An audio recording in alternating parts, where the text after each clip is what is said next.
الله أكبر الله أكبر الله أكبر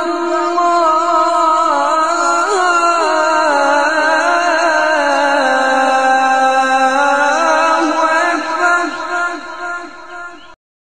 Rebeca Segovia, 39 anos, analista judiciária do Tribunal de Justiça de Mato Grosso, divorciada, mãe de 2 filhos. Eu conheci o Islã como a maioria dos brasileiros conhecem, através da TV Globo. E eu tinha uma péssima assim, visão. Mas eu, na minha infância, eu fui criada com uma família cristã ortodoxa. Então, a questão da religião em países árabes assim, já estava mais fácil. Aí o meu filho começou a frequentar a mesquita. E eu comecei a levá-lo todo final de semana, até mesmo para saber o que ele estava frequentando, né? Falei, meu filho, já que eu tinha aquela visão tão distorcida do Islã, eu comecei a estudar para saber o que ele estava frequentando. E por incrível que pareça, eu estava numa fase pessoal assim muito complicada, uma fase de niilismo, de descrença, né? E o Islã, ele veio responder essas perguntas que eu tinha, essas perguntas assim, os anseios da minha alma. Aí meu filho se converteu em julho, eu me converti em novembro. O Islã é a própria paz, né? É a submissão, o Islã significa submissão, a submissão a Allah, a submissão à vontade de Deus. E quando nós nos submetemos à vontade de Deus, a consequência é a melhor possível, ou seja, a gente encontra paz. Porque a gente só pode estar em paz nessa vida quando a gente tem um relacionamento íntegro e sincero com Allah. Na nossa lei, que a gente segue a Sharia, né, que é a lei islâmica. Assim, lá nos países árabes não tem casamento civil e religioso, é um casamento só, porque é uma teocracia, ou seja, o Estado Deus é o próprio Estado. Então, você se casa no religioso e já tem os direitos civis assegurados. Aqui não, aqui você pode casar no civil, conforme a lei do país, né, de acordo com o Código Civil. E o casamento religioso, qual que é a exigência?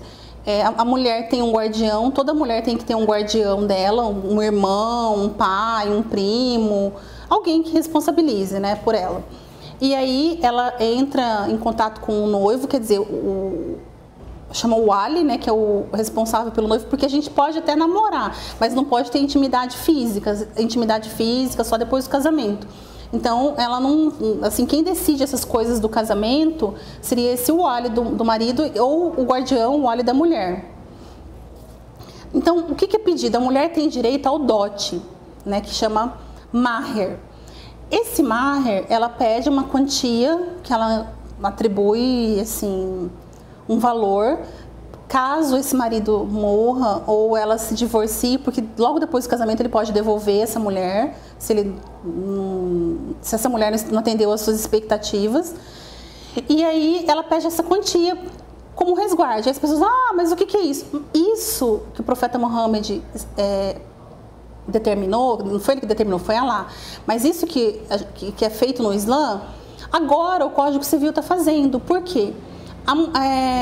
A mulher quando separa do marido, ela não tem direito a alimentos se ela comprovar a necessidade. Porque se ela não comprovar a necessidade alimentar, nenhum juiz vai dar. Outra coisa, o marido pagar, se ele desistir do casamento também, ela pode pedir essa quantia, esse maher. Agora agora sim, já tem um tempo, coisa de 15, 20 anos, está falando em dano moral quando o noivo desiste do casamento nas vésperas do casamento. Então, isso já era previsto há 1.400 anos atrás. Então, a mulher tem esse direito, esse dote, essa quantia financeira para ela ter a subsistência num caso de divórcio, de repulsa do marido, para ela não ficar desamparada. Então ela pede uma quantia, se ele achar que está alto, eles entram num acordo e fixam um determinado valor. Isso é um valor, cada pessoa fixa o seu próprio valor. Aí ela se casa e vai viver a vida normal. A relação com a minha família foi muito tranquila, porque minha família é muito pequena, entendeu? Só a minha mãe, que sempre respeitou, e os meus filhos, que também são muçulmanos, né? Então, com relação à família, eu não tive problema. Várias irmãs que se converteram ao Islã tiveram problemas. As irmãs casadas, assim, o marido não aceita, aí teve problema no casamento. Essas irmãs casadas que tiveram problema no casamento, na maioria ou deixaram de ser casadas ou abandonaram o Islã. Irmãs na família, por exemplo, mãe cozinha carne de porco, que é um animal repudiado por nós. Bebida alcoólica, fora as piadas, as críticas, né? É assim, muito complicado. O uso do véu, que a gente chama de hijab, é obrigatório, mas eu não usei o hijab de início. Eu fui usar o véu um ano depois. E foi assim um choque, né? Assim, amigos na época que eu não era muçulmana, alguns elogiaram, outros assim riram muito da minha cara. Assim, eu passei várias situações complicadas, né, com essas pessoas. Agora, onde eu tive mais problema mesmo foi no trabalho, né? As pessoas, eu fui motivo de muita chacota, ainda sou motivo de muita chacota no trabalho. E assim, muito preconceito, as pessoas olham pra mim e falam, ai, mulher bomba, né, Estado Islâmico. Outras olham pra mim e falam assim, nossa, eu te achava tão inteligente, agora você virou isso, né, eles falam desse jeito pra mim, né. Pessoas me chamam de louca, assim, eu enfrento muito preconceito.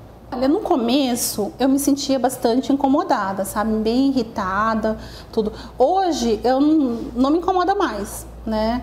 Assim, porque eu percebo, né, que é fruto da ignorância, as pessoas não sabem, da intolerância, tudo. Então, hoje isso pra mim já tá bem leve, mas no começo isso me irritava bastante. Não, fisicamente não, já fui agredida verbalmente, né? Me chamando de louca, falando que eu sou burra, me chamando de oprimida pelo marido, perguntando se não tinha nada para fazer.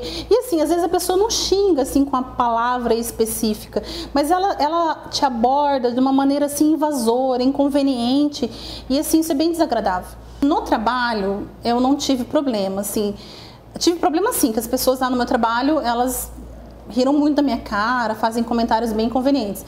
Mas no tocante ao uso do hijab, eu não tive porque eu sou funcionária, servidora pública concursada. Então, não tem como, o poder público não tem como me demitir, me exonerar, se eu estou trabalhando direitinho só porque eu uso hijab, isso não existe. Mas, assim, muitas irmãs, ou elas são demitidas depois que elas usam o hijab, ou elas não conseguem emprego por usar o hijab. É muito complicado. Entrar na iniciativa privada usando o hijab é muito difícil. São divisões diferentes de atribuição. O homem no Islã, ele é o responsável pelo sustento da família, entendeu? Ele que é o provedor. A mulher, ela é responsável pela educação dos filhos e pelo lar. Então, o que acontece? O homem não pode deixar faltar nada para a esposa, nem para os filhos dele. E a mulher, a prioridade da mulher é a família. Ela pode trabalhar? Claro que ela pode trabalhar, desde que ela consiga conciliar a vida familiar. Mas a prioridade da mulher não é o trabalho, é a família.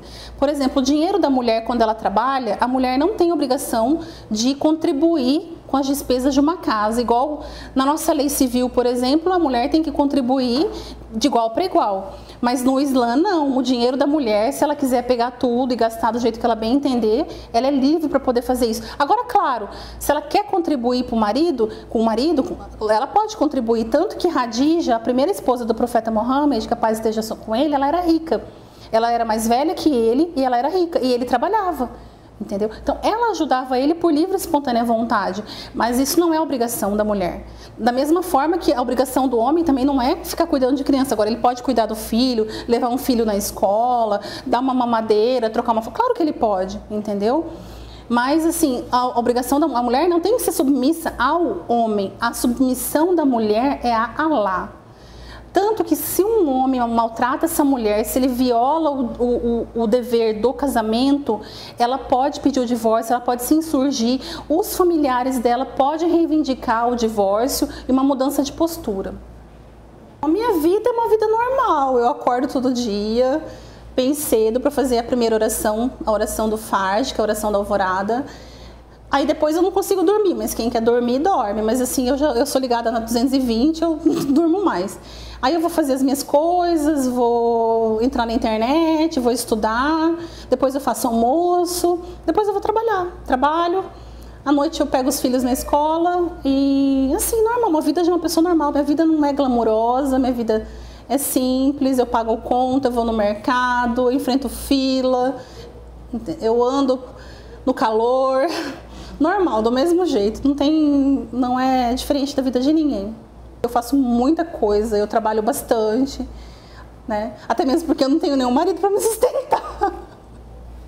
Então eu tenho que trabalhar bastante para poder honrar os meus compromissos. Eu faço rapel, eu faço rafting, eu faço dança do ventre, eu tenho um buffet, eu tenho uma loja e trabalho também.